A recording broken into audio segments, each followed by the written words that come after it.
अब वह नक्सलियों की वर्दी नहीं पहनता, न ही वह घने जंगलों की ओर देखना पसंद करता है जो कभी उसका आशियाना हुआ करते थे।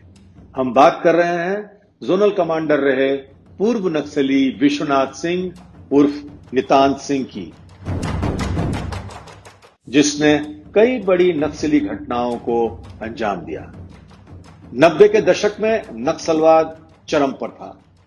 नक्सली अपनी भूख प्यास मिटाने के लिए जंगली इलाकों से सटे घरों में जाया करते थे, जिन्हें देखकर छात्र विश्वनाथ काफी प्रभावित हुआ। जंगली इलाके में हमारा घर है। जो गांव घर में नक्सली आते थे, उस टाइम बचपना भी था, जो समझते नहीं थे, और बच्चे लोग भी रहते थे। उसी में चले गए और फिर रहने लगे। रहते रहते जो है कुछ उस टाइप के उम्र बढ़ता गया, तब क्या कर रहे हैं नहीं कर रहे हैं तब ज्ञान होने लगा। पहले खुद ही पता नहीं था। जिस समय आपने नक्सली संगठन ज्वाइन किया था, उस समय आपकी उम्र क्या थी, और ये भी बताएं कि आप किस नक्सली संगठन में सबसे पहले आप जुड़े? सबसे पहले एमसीसी संगठन में जुड़े थे। इसके बाद जेल चले गए। जेल से छूटने के बाद घर पर ही थे तो पुलिस नक्सली पुलिस दलाल कह करके खोजने लगा। तब फिर जेल गए। जेल जाने के बाद 2010 में टीएसपी संगठन में गए थे। साल था 1995। विश्वनाथ सिंह एमसीसी के एरिया कमांडर राहुल तिवारी के समूह में शामिल हुआ। एमसीसी जैसे नक्सली संगठन से जुड़ने के बाद विश्वनाथ सिंह रंका, रमकंडा और पलामू के क्षेत्रों में सक्रिय होकर काम करने लगा, जिसकी पहचान अब विश्वनाथ सिंह से नितांत सिंह के रूप में होने लगी थी। साल था 1998, जब संगठन ने विश्वनाथ सिंह उर्फ नितांत सिंह की सक्रियता को देख उसे एरिया कमांडर बना दिया। एरिया कमांडर रहते हुए उसने दर्जनों घटनाओं को अंजाम दिया। सेकंड पॉइंट टारगेट, सही दिशा।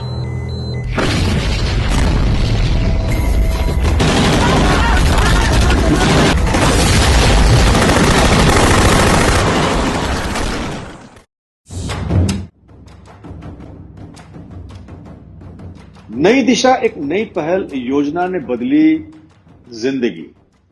सरकार ने विश्वनाथ सिंह उर्फ नितांत की गिरफ्तारी को लेकर 10 लाख रुपए का इनाम घोषित कर रखा था, जिसके बाद भी नितांत पुलिस की पकड़ से कोसों दूर रहा।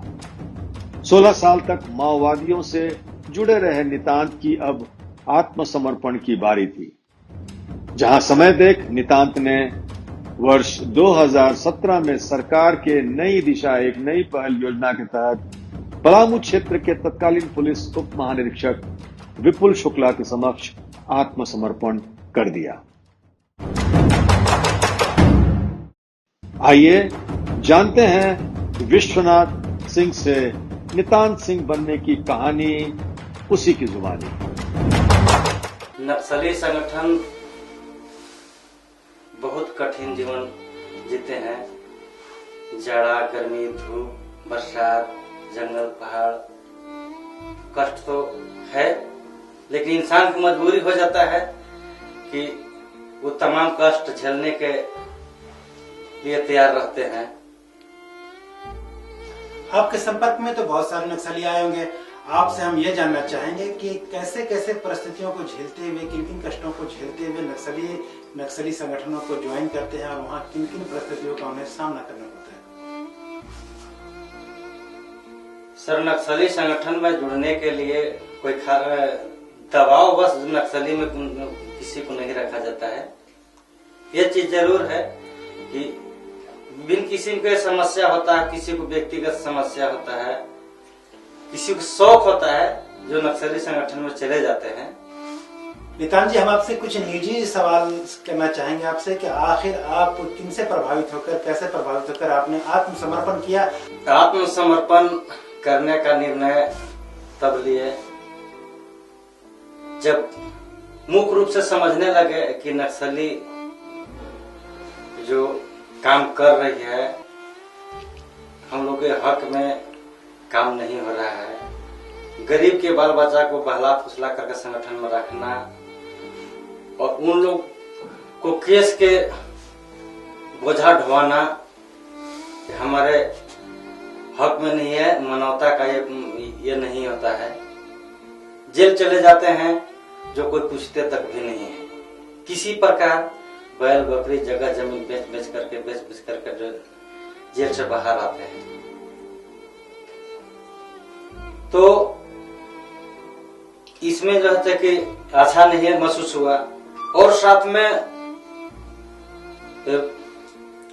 बच्चे लोग हैं जो स्कूल में किसी प्रकार पढ़ाते थे और उसमें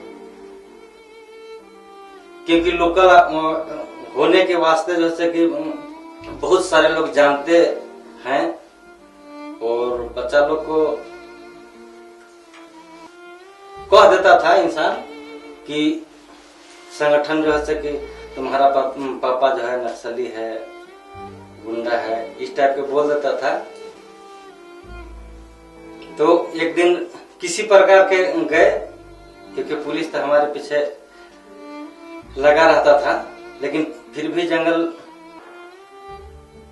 में गांव घर होने के वास्ते जो चले जाते थे। तो छुट्टी हुआ था उन लोगों को, गर्मी छुट्टी था और उसमें इस टाइप के जो बानी बोलने लगा तब आप गलानी ऐसा हुआ कि जो हम कर रहे हैं ये बहुत बेकार कर रहे हैं और ये बच्चा लोग में जो असर पड़ेगा क्या होगा, ये तमाम चीज सोच करके घर परिवार में सलाह किए कि इस तरह के बच्चा लोग के माइंड में जब आ रहा है उन लोग भी पूछ रहा है कि आप जो काम कर रहे हैं अच्छा नहीं कर रहे हैं।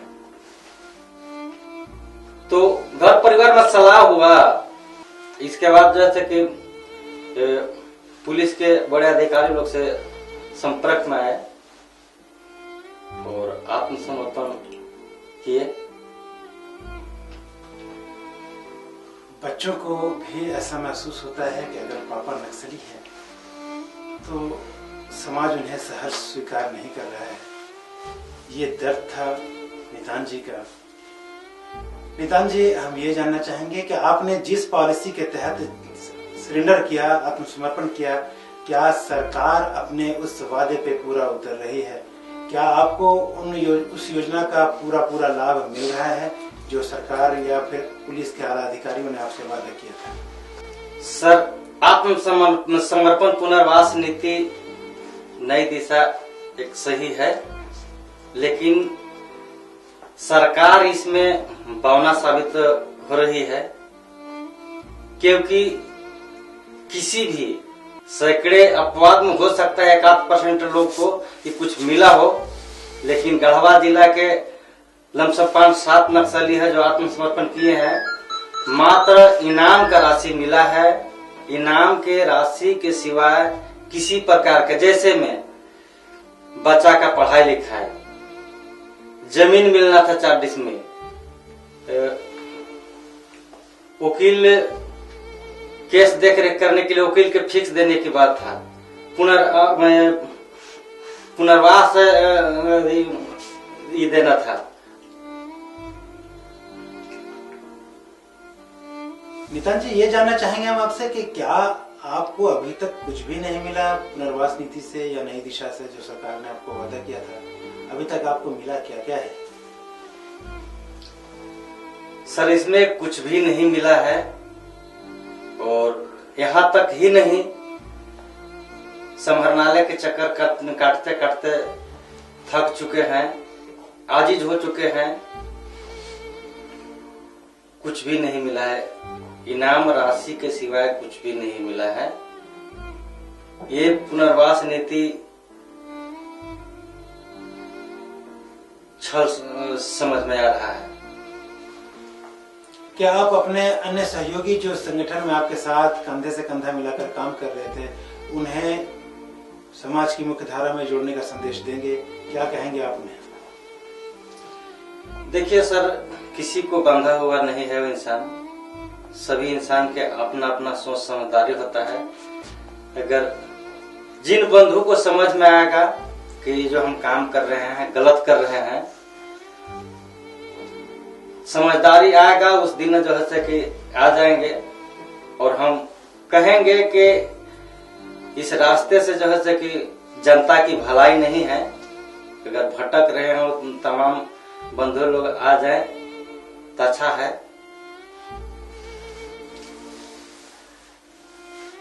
नक्सलियों के साथ रहने की कठिनाई, फिर जेल में इतना कष्ट, उसके बाद अब समाज की मुख्य धारा में सहजता के साथ अस्वीकार्य इस व्यक्ति का दर्द आप सबों ने सुना। इतना कष्ट झेलने के बावजूद ये इंसान अभी भी अपने नक्सली साथियों से अपील करता है कि जिस रास्ते पे वो चल रहे हैं वो भटका हुआ रास्ता है, जिस रास्ते पे वो चल रहे हैं वो आम जनों के लिए हितकारी रास्ता नहीं है, इसलिए उन्हें वापस आना चाहिए। तो क्या इसके बावजूद सरकार की आंखें नहीं खुलती हैं?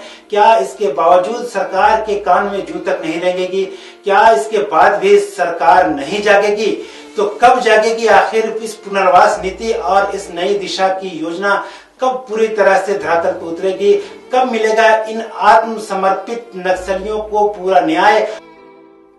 सरकार की नीतियों पर भरोसा कर इन आत्मसमर्पित नक्सलियों ने समाज की मुख्य धारा से जुड़ने का विचार किया था, फैसला लिया था और उन्होंने ये वादा पूरा भी करके दिखाया। लेकिन आज जो कष्ट इन नक्सलियों को झेलने के लिए मिल रहा है वो काफी पीड़ादायक है। सरकार को एक मर्तबा इस मामले में पुनर्विचार करना चाहिए कि उनकी नीतियों में कहां पर